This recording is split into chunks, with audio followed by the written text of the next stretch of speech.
안녕하세요. 생리학 교실의 박지영입니다. 기초의과학과 진로 탐구 두 번째 강의가 되겠습니다. 자, 제가 이제 이번 학기에 여러분과 여러 10여 차례 이렇게 만나서 제가 뭔가 기초의학과 또 여러분의 진로에 대해서 얘기를 하기 위해서 몇 가지 책을 봤습니다. 이러한 디지털 헬스케어의 의료의 미래 또는 의료 인공지능 또는 에이트 초예측 뭐 이런 책들을 보고 종합해서 여러분들께 제 개인적인 의견과 최근의 변화들을 함께 알려드리고 이런 걸 바탕으로 기초 의과학자의 어떤 자질이 왜 미래의 의사들에게 필요한지 그리고 진로를 선택할 때 왜 도움이 되는지에 대해서 이야기해 볼 수 있도록 하겠습니다. 그래서 이런 참고 문헌에 있는 책들은 사실 읽어보면 참 좋긴 한데 상당히 두꺼운 책도 있고 읽기에 조금 방대한 양을 담고 있는 것들도 있어서 그 중에서 한 3번 책은 그냥 재미로 여러분들의 어떤 지적인 지식을 채워줄 수 있는 어떠한 교양서적으로 충분히 되지 않을까 싶습니다. 그 이외의 책들은 시간이 되신다면 참고해서 보시면 좋겠습니다. 자, 오늘은 기초의학자의 다양한 진로에 대해서 얘기를 해볼 겁니다. 처음부터 뭐 너무 영구적인 이야기나 이런 걸 하는 것보다 기초의학자의 어떤 자질이 필요하다고 하는데 왜 필요한지를 얘기하기 위해서는 일단 기초의학에 대한 다양한 진로나 변화를 먼저 알아야 되겠습니다. 그래서 이번 시간에는 기초의학자의 다양한 진로가 예전과 어떻게 변하는지를 보고 그 다음 시간에는 기초의학자들이 하고 있는 대부분의 연구들에도 큰 변화가 있어요. 그런 변화들이 어떻게 변화가 있는지도 보겠습니다. 고전적인 의과대학에 있는 기초의학 교실들은 대부분 이렇죠. 면역학, 미생물학, 분자의학, 생리학, 생화학, 양리학, 그다음에 예방의학이나 유전학, 해부학 이렇게 있는데 아마 많은 학생들이 의과대학을 다니는 동안 예과 2학년, 본과 1학년 때 상당히 고생을 하는 공부하느라 고생하는 과목이 됩니다. 근데 이러한 기초의학 교실들의 변화가 있어요. 저기 서울대가 예를 들었습니다만은 다양한 학교에서 많은 변화가 있어요. 한번 보시면 먼저 우리 대학만 해도 대부분의 대학도 그렇겠지만 의료인문학 교실이 많이 있습니다. 그 다음에 의료정보학 교실, 의료교육학 교실.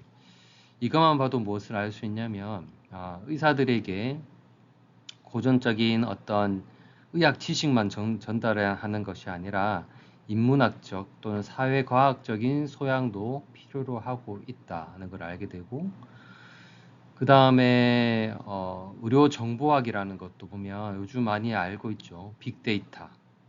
그 다음에 기존에 우리가 알고 있는 의료 데이터도 사실 빅데이터에 속하죠.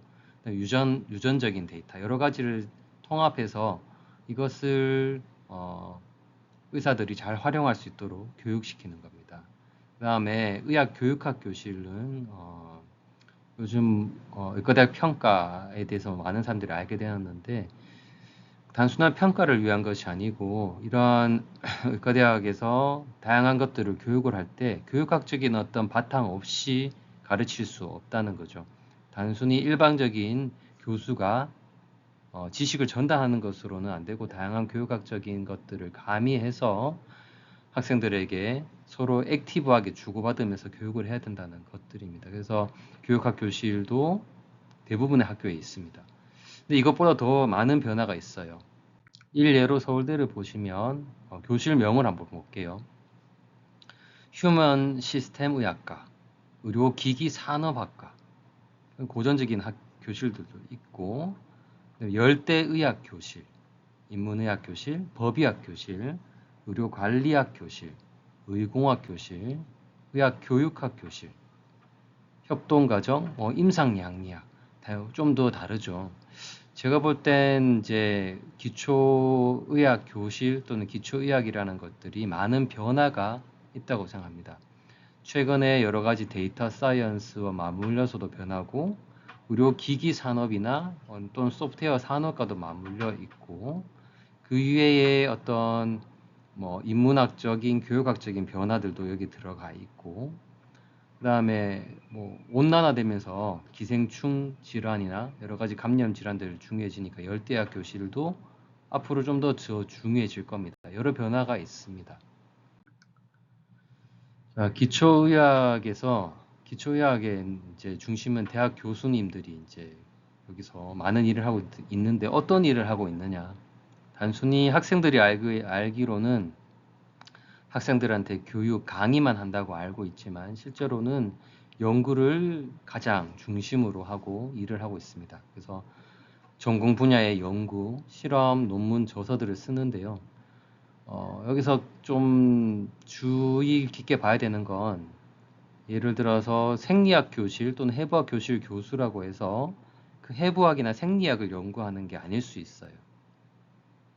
그런 것은 이제 좀 최근의 변화라고 볼 수도 있긴 한데요.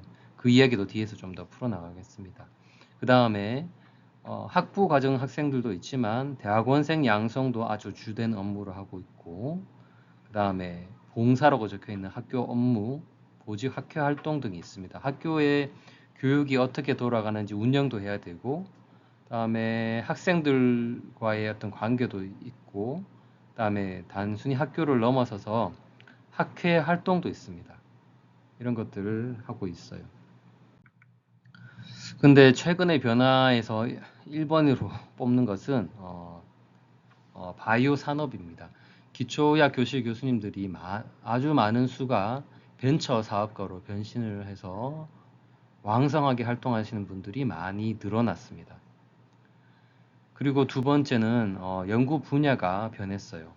예전에는 진짜 말 그대로 자기 교실과 관련돼 있는 실험을 했다면 이제는 의료 인문, 교육, 그다음에 통합적인 것들, 그다음에 의료 정보학, 인공지능, 통계, 인포마틱스 이런 것들이 더욱 부각되고 있어요. 그 다음에 세 번째는 임상 전문의가 기초의학에서 교수로 활동을 하기 시작했습니다.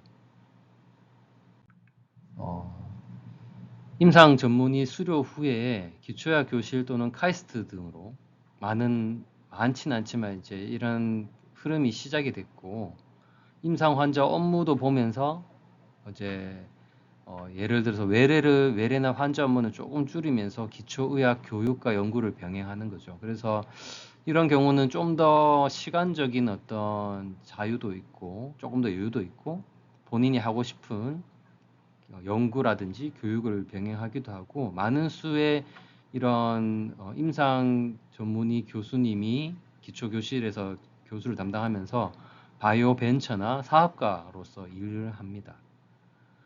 그리고 이런 것들은 국가의 의사, 과학자 양성 정책과 좀 맞물려 있습니다. 그래서 전문의들을 단순히 군대로 보내지 않고 카이스트에서 석박사 학위를 군대로 대신하게 하면서 이런 분들이 졸업하고 나서 박사 학위를 따고 나서 기초의학 교실로 또는 카이스트 교수로 가기 시작했죠. 최근에도 아마 이거는 2022년인데 이러한 것들이 왕성하게 국가 주도로 일어나고 있습니다. 의대생들을 또는 의사들을 기초 과학자로 만들기 위한 것들이죠. 이거는 이제 전 세계적인 흐름이고 미국은 의사 과학자들이 아주 중요한 역할들을 하고 있습니다. 그래서 보면 이제 어떤 기업 대표나 우리나라 행정이나 주요 대학의 교수님들이 어떤 이제 의사 과학자 진로에 대해서 동기를 부여하거나 이미 사업체에서 일하시는 분들이 일례를 발표한다든지 기초 교실에 계신 교수님들이 본인이 임상의학을 하면서 어떻게 기초 교실에서 연구를 하면서 교육을 하고 있는지 이런 것들을 발표하는 것들이 지금도 계속되고 있습니다. 일례를 몇 분 소개를 드리면, 첫 번째 고려대학교 의과대학에 있는 교수님은 생리학 교실에서 퇴행성 뇌질환이나 알츠하이머를 연구를 하시고 계십니다. 연구 주제를 보시면 알 수 있듯이 알츠하이머나 퇴행성 뇌질환 연구를 하는데요. 환자도 보고 동물 모델도 보고 그다음에 여러 가지 국제 공동 연구를 하고 있는데, 이분이 보면 신경과 교수님입니다. 그래서 기억장애 클리닉에서 환자도 보고 있어요. 그래서 이런 식으로 임상 환자도 보면서 시간을 좀 이제 환자의 시간을 좀 줄이고 기초교실에서 연구도 하고 교육을 하시는 이런 분들이 이제 생겨나기 시작을 하고 있고요. 이런 것들이 최근의 변화라고 볼 수 있습니다. 이 임재창 교수님은 저희 대학 출신이에요. 저랑 동기인데 의과대학 졸업하고 나서 아산병원에서 인턴 레지던트 하시고 내분비내과 전문의를 따셨습니다. 근데 이제 임상을 하시지 않고 연구를 좀 더 하시다가 대구 가톨릭 의과대학의 면역학 교실에서 기초의학과 연구 교육을 하고 계십니다. 이분은 이제 세바시에서도 나오고 아주 유명하신 분이, 좀 이름 있으신 분이죠. 근데 정신과 의사이면서 유니스트에서 뭘 하시냐면 디지털 헬스케어, 데이터 분석, 그다음에 AI 애플리케이션, 즉 뭔가 정신과 환자들의 치료나 또는 어떤 개선을 위해서 웹이나 모바일 앱, 가상현실 등 또는 디지털 헬스케어의 어떤 대학 연구들을 해서 벤처 사업도 하시고 연구를 하시는 분이에요. 그래서 이런 새로운 임상의사가 환자만 보는 것이 아니라 이러한 변화들이 일어나고 있다는 걸 소개하고 싶었습니다. 그래서 기초의학 연구 분야에는 다시 보면 고전적인 기초의학 연구들이 있죠. 세포, 원생 동물 실험, 해부나 생리 실험들이 있는 이런 연구실이 있지만 이런 변화가 있죠. 질병 관련 연구로 많은 방향이 바뀌었어요. 기초교실에 있는 PhD 교수님들조차 사실은 기초 연구라고 하지만 질병 관련 연구를 하신 분들이 더 많이 대부분입니다. 그래서 환자 샘플도 적극 활용하고 동물이나 세포 실험이지만 질병 관련 연구를 하니까 어떻게 보면 기초 연구라고 하기 힘든 응용 연구가 되어가고 있고 융합 연구가 되어가고 있습니다. 그 다음에 이런 것들보다 더 뛰어넘어서 이제는 컴퓨터나 빅데이터를 이용한 인포마틱스, 피지옴 등의 연구들이 더 주를 이루고 있고, 의과대학 안에도 융복합 연구들이 활발하게 일어나고 있습니다. 나노 연구 머테리얼이라든지 유용기기, 그 다음에 앱 개발이나 소프트웨어 등 기기 이런 것들을 활용해서 환자들한테 도움이 되고자 하는 연구들. 그래서 의대로 졸업한 사람이 꼭 저런 어려운 세포나 동물 실험을 해야 되는 게 아닙니다. 중개 연구를 하거나 컴퓨터를 이용하거나 또는 의료기기나 앱 개발이나 웹 개발을 하는 것들이 요즘은 좀 더 주가 되고 있고, 최근에 이제 국가 주도의 임상 의사 과학자 연구 프로젝트가 있어요. 그런데 이거는 이제 서울대 주도로 하긴 하는데 발표하는 참여하고 있는 사람들의 발표를 들어보면 대부분 임상을 하면서 또는 하니까 시간이 없기도 하지만 이런 컴퓨터를 이용한 빅데이터 관련이거나 앱 개발이거나 AI 관련 등이 훨씬 더 많습니다. 그 다음에 또 통계학이나 역학도 예방의학만 하는 게 아닙니다. 이제 좀 더 고급적이고 또는 융복합적인 통계나 역학들을 하기 시작하고 있습니다. 그래서 이러한 변화가 있다. 그래서 기초의학 연구 분야, 쉽게 말하면 이렇습니다. 기초의학에 PhD 교수님도 계시고 그다음에 의대로 졸업한 소수의 교수님도 계시지만 이제는 임상 교수님들도 기초교실에 발령받기도 하고 교육학을 하는 사람도 오고 인문학을 하는 사람들도 오고 누가 하든 의과대학 교수의 기초 연구에 들어오고 있고 교육에 들어오고 있으면서 연구도 자기 교실과 상관없이 해부학 교실임에도 불구하고 암 연구를 하거나 또는 인공지능을 연구할 수도 있고 심지어 기초 교실에 있으면서 물리학이나 핵융합이나 또는 뭐 완전 다른 걸 연구를 해도 상관이 없습니다. 그래서 요즘의 트렌드는 무엇을 연구하든 상관없다. 그냥 바이오 벤처 사업가로서 일을 해도 되는 세상이 왔다고 생각이 듭니다. 자, 기초의학자의 장단점, 뭐 교수가 사실은 되어야 되거나 아니면 연구자가 어떤 국가연구소에서 연구자가 되는 건데 사실 환자를 보는 것이 아니라면 또는 환자를 보는 시간이 일부 있더라도 시간의 자율성이 좀 더 있습니다. 두 번째, 국내외 학회나 연수가 사실은 아주 중요합니다. 이걸 통해서 협업도 하고 소통을 하면서 우리가 단순히 문서로 정보만으로 알 수 있는 걸 훨씬 뛰어넘어서 협업을 할 수 있거나 많은 정보를 얻을 수 있기 때문에 이런 활동을 왕성하는데 이런 것들이 사실은 좀 더 어떤 공간적인 자율성을 주면서 장점이 된다고 생각합니다. 그다음에 환자만 보는 게 아니기 때문에 학생들도 만나고 또 다양한 연구자들도 만나기 때문에 이런 것도 장점이 된다고 보고 어떻게 보면 컴퓨터를 하시는 분들이나 다른 걸 하는 분들은 또 환자가 아닌 실험실에서 많은 시간을 보내겠죠. 이런 것들도 장점이 될 수 있다고 봅니다. 네, 마지막은 학자로서의 길입니다. 임상을 보는 교수님들도 당연히 학자지만 좀 다 달라요. 연구나 환자를 보지 않고 있는 다른 시간들이 훨씬 많기 때문에 이것도 어떻게 보면 장점이든 단점이 될 수 있어서 좀 다른 특색이 있는 길이 됩니다. 기초의학자가 되는 과정에 대해서 얘기를 해보면 대부분 이것보다 좀 다를 수 있어요. 교수님을 어떤 분 밑에서 내가 배우느냐에 따라서. 하지만 대체적으로 석사는 한 2년, 때에 따라서는 2, 3년을 하는 경우도 있지만 석사는 2년 정도고 박사는 2, 3년입니다만은 교수님의 스타일이나 박사 또 프로젝트의 어떤 난이도에 따라서 4년, 5년 하시는 분도 있긴 합니다.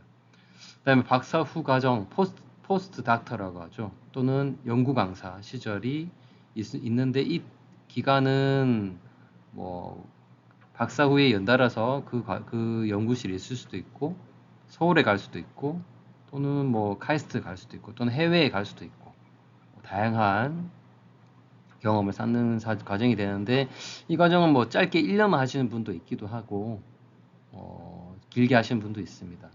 그래서 대체적으로 의사들은 졸업하고 나면 8년 정도 있다가 교수 임용 자격을 대부분 갖게 되고 자격이란 건 사실 연구 어떤 업적이나 교육 업적 이런 것들도 같이 동반이 되어야 되는 거기 때문에 그냥 간단하게 말씀드릴 수 있는 건 아니지만 그래도 최근에 기초의학자 의대로 졸업한 MD는 전국에 거의 없기 때문에 아무래도 기초의학 교실의 교수로 발령받기에는 조금 더 메리트가 장점이 있을 수 있다 이렇게 생각이 듭니다.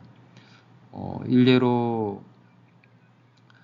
많은 분들이 전국의 많은 기초의학 교실의 교수님들이 나이가 많으시고 은퇴를 향후 5년 이내에 많은 분들이 하게 되기 때문에 교수님들이 많이 부족하게 될 겁니다. 그러면 사실 강의를 모든 전 분야, 예를 들어서 해부든 조직학이든 생리학의 많은 넓은 분야를 강의하실 수 있는 인력은 잘 없거든요. 예를 들어서 아주 유능한 연구 역량을 갖고 계신 PhD 교수님들이 많이 계시지만 특정 분야의 전문가이시지만 뭐 생리학으로 치면 인체 장기 모든 분야의 강의를 다 하실 수 있는 건 아니거든요. 그래서 MD들은 그런 장점이 또 있습니다. 얼마든지 조금만 더 본인이 노력하면 전 분야, 해부학과, 조직학, 생리학, 생화학을 다 강의할 수 있는 능력이 있다고 저는 생각이 들거든요. 그래서 기초의학자로서의 기본적인 역량을 곧 사회가 요구하는 역량을 갖춘 사람이 될 수 있다, 이런 얘기를 해드리고 싶고, 그 다음에 의사 출신에서 꼭 이런 연구만 해야 되는 거 아닙니다. 교육학도 할 수 있고요. 그 다음에 인문학도 할 수 있고, 또는 컴퓨터 중심으로 하는 사람이 되어도 됩니다. 그래서 꼭 어떤 자연과학을 연구하는 교수가 돼야 되는 것은 아니라고 생각이 듭니다. 융복합적인 역할을 할 수 있는 사람이 MD 출신, 의과대학 출신의 기초의학자가 아닐까 생각이 듭니다. 좀 더 많은 얘기를 하고 싶지만 오늘은 여기까지 하고요. 기초의학자의 다양한 진로는 사실 연구 분야에 대해서 좀 더 얘기를 해야 됩니다. 그래서 다음 시간에는 연구 분야가 어떻게 변하고 있는지 얘기를 해보겠습니다. 우리가 고리타분하게 어렵게, 막연하게 어렵게만 생각하고 있는 연구 분야를 이젠 좀 넘어섰어요. 많은 변화가 있다는 걸 다음 시간에 얘기를 하면서 좀 더 흥미로운 얘기를 여러분들께 전달드릴 수 있도록 노력해 보겠습니다. 오늘은 여기까지 하고 다음 시간에 뵙겠습니다. 감사합니다.